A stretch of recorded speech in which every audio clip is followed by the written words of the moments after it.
જય માતાજી, જય વિહોતમાં. કેમ છો? તો આજે અમે આવી ગયા છે ચાંદલગઢ ને ખોડિયાલ માના દર્શન કરવા. તો ચાલો અમે પણ દર્શન કરીશું ને તમને પણ દર્શન કરાવીશું. માં વિહોતમાની ને ખોડિયાલ માની દયાથી અમે ઇકો ગાડી લાવ્યા છે.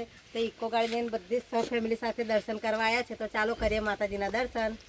જય વિહોતમાં મિત્રો અને જય ખોડિયાલમાં. જોઈ શકો તમે આ બધા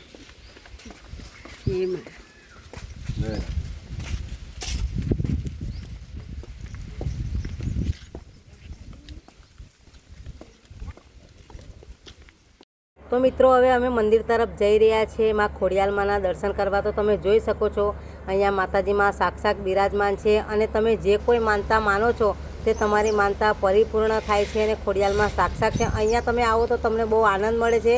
તો હવે અમે જઈશું બધા મંદિર તરફ માતાજીના દર્શન કરવા. તો તમે પણ અહીં શહેરા તાલુકાના નજીકના હોય તો ખોડિયાલ માના દર્શન કરવા આવી શકો છો. અને અહીંયા એવું છે કે માતાજી મય સાક્ષાત બિરાજમાન છે કે મોટા મોટા પથ્થર છે ને એની અંદર માતાજીમાં બિરાજમાન છે.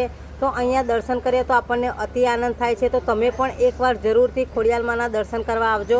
અને અમે બધા જ ખોડિયાલ માના દર્શન કરવા તમે જોઈ શકો છો પથ્થરની અંદર છે ને અમે બધા જ અંદર જઈ રહ્યા છે. અને અહીંયા તમે ઠેઠ સુધી પગથિયા છે અને અહીંયા ફૂલ સુવિધા છે અને એકદમ સાફ સુથરું. અને અહીંયા આવો તો મનને આનંદ પણ મળે છે અને મનને શાંતિ પણ મળે છે. તો તમે જુઓ મોટા મોટા પથ્થર છે અને એની અંદરમાં ખોડિયાલમાં સાક્ષાત બિરાજમાન છે. તો અમારી સાથે દિયાબેન છે, ચેતુ છે, અમારા દક્ષાબેન છે, મારા ભોઈ છે અને ઉમેશના પપ્પા.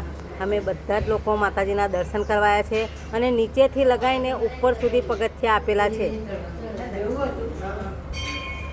તો અમે બધા જ હવે ઉપર જઈ રહ્યા છે. તો તમે જોઈ શકો છો અંદર પથ્થરની અંદર રેન જવાનું છે. તો તમે આ વિડીયોમાં જુઓ છો કે મોટા મોટા પથ્થર છે અને એની અંદર જવાનું છે.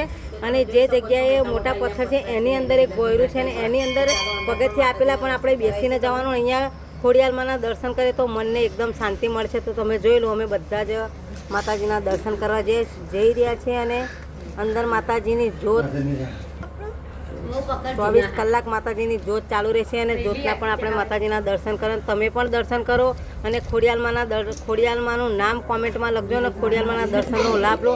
તમારું દરેક કામ માતાજીમાં પૂરું કરશે.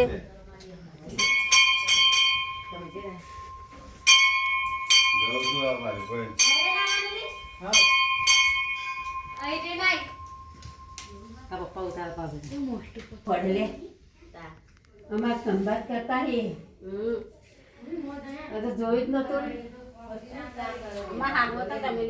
ના હોય તો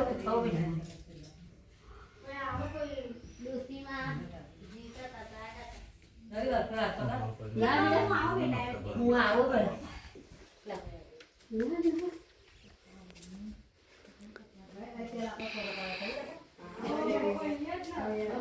રિક્ષા હતી પેલા તમારા હાબુ લઈને આવ્યા તો અમે માતાજીના દર્શન કરી લીધા છે અને તમે કોઈ પણ જો અહીંયા શહેરા તાલુકાના નજીકના હોય તો અહીંયા આવીને માં ખોડિયાલ માના દર્શન કરજો. અહીંયા એટલી બધી શાંતિ છે, એટલો બધો આનંદ મળે છે અને માતાજીના દર્શન કર્યા પછી આપણું મન એકદમ તૃપ્ત થઈ જાય છે અને આપણને આનંદ થાય છે. તો અમે બધા જ અહીંયા આવી ગયા છે અને શહેરા તાલુકો અને અમારે રેણા મોરવા અમારું ઉજળા ગામ છે. તો અહીંયાથી અમે બધા જ દર્શન કરવા આવ્યા છે. તો તમે બધા જ અહીંયા માતાજીના દર્શન કરવા આવજો. અમે પણ દર્શન કરી લીધા છે અને જે કોઈ તમે માનતા રાખો છો અહીંયા તમારી દરેક કામના અને જે તમારું કામ હોય એ ધારેલું માતાજી પૂરું કરે છે અને તમારી બધી જ મનોકામના પૂરી કરે છે. અહીંયા માતાજી સાક્ષાત છે.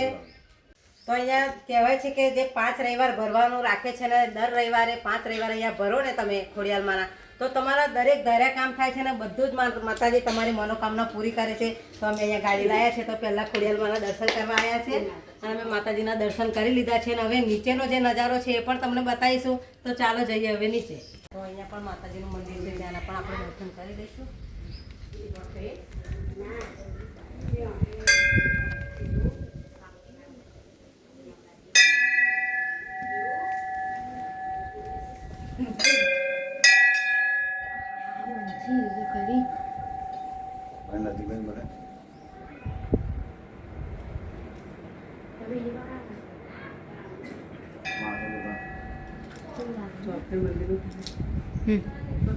તમે અહીંયા ઉપર જોઈ શકો છો ઘૂંઘટમાં કેટલા મસ્ત કાચથી ડિઝાઇન બનાવેલી છે.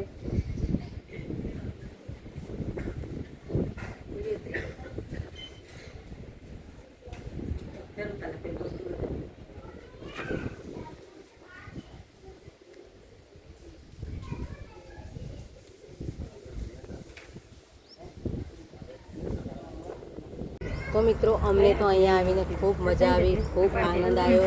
તો તમે બહારથી પણ તમે જોઈ શકો છો કેટલું સરસ દ્રશ્ય દેખાય છે અને મોટા મોટા પથ્થર છે ને એની અંદર મંદિર છે. અને તમારે કોઈ પણ હવનકુંડી કરી હોય, કોઈ પણ નારિયેળ શ્રીફળ વધેરું હોય તો અહીંયા પણ હવનકુંડી આપેલી છે. એનામાં તમે શ્રીફળ વધેરી શકો છો અને એમાં હવન કરી શકો છો. તો તમે અહીંયા જુઓ છો એટલું મસ્ત લાગે છે અને બહારનું વાતાવરણ પણ એકદમ સરસ લાગે છે અને અહીંયા આવો એટલે આપણને મજા આવે છે. તો બહારેથી પણ એટલું મસ્ત દ્રશ્ય લાગે છે. તો તમે જોઈ શકો છો આ હવનકુંડી છે. તમારે શ્રીફળ કે કોઈ પણ જો આની ઉમવું હોય તો તમે આની અંદર ઉમી શકો છો અને તમારી જે કોઈ માનતા હોય કે તમે અહીંયા એને પૂરી કરી શકો છો. અને અહીંયા એટલું સરસ લાગે છે કે તમે જોઈ શકો છો કે એકદમ ઠંડુ ઉપર જે પતરા પણ મારેલા છે એટલે આપણને તાપ તડકાની પણ અહીં છાયાની સુવિધા મળી છે. અને આપણે નીચેની તરફ જઈશું તો નીચે તમે આવો તો નાના બાળકોને લઈને આવશો ને તમે તો અહીંયા હિંચકો છે, લસરપટ્ટી છે અને નીચે પણ એટલું મોટું મેદાન છે કે તમારે ગાડી મૂકવાની પણ અહીંયા સુવિધા છે અને પાર્કિંગ પણ અહીંયા સારું આપેલું છે. અને અહીંયા ઠંડા પાણીની પણ સુવિધા આપેલી છે. અને અહીંયા બોર્ડ મારેલું છે કે દર રવિવારે દર મંગળવારે અને પૂનમે મહાપ્રસાદીનું આયોજન થાય છે. તો 10 વાગ્યાથી કે 2 વાગ્યા સુધી તમને અહીંયા મહાપ્રસાદી પણ મળી રહેશે. રવિવાર, મંગળવારને પૂનમે તો અહીંયા માતાજીની પ્રસાદી પણ અહીંયા એનો પણ આપણને લાભ મળે છે. અને સામેની તરફ તમે જોઈ રહ્યા છો અહીંયા બાગ છે. હવે નાના બાળકો તમે લઈને આવો છો તો આ બાગની અંદર નાના બાળકો રમે અને એટલું મસ્ત અને ઠંડુ લાગે છે. અને એની અંદર હિંચકો છે, લસરપટ્ટી છે. તો નાના બાળકો અહીંયા રમીને ખૂબ આનંદ થાય અને અમે પણ આવ્યા અને અમને પણ ખૂબ આનંદ થયો છે. જય માતા.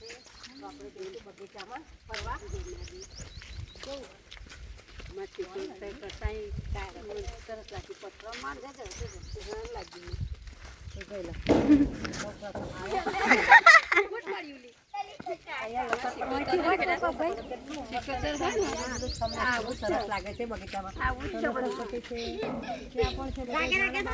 નાના બાળકોને રમવા માટેની સ્કૂલ છે. જોઈ લો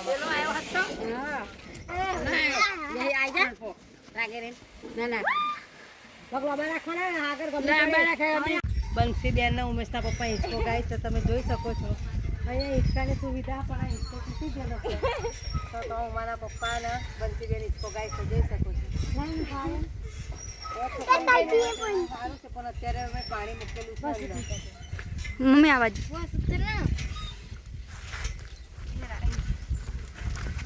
પાણી હમાય પગ બગડશે. નહીં હું તો દેખતી જ નહીં.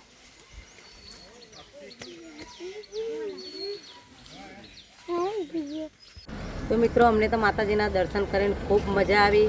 અને શહેરા તાલુકાનું ચાંદલગઢ ખોડિયાલમાનું મંદિર છે. તમે બધા જ દર્શન કરવા આવજો અને માતાજીના દર્શન કરો. અમે પણ દર્શન કર્યા છે. તો ફરીથી મળીશું એક નવા વિડીયો સાથે. ત્યાં સુધી બધાને જય માતાજી, જય વિહોત માને. Bye bye.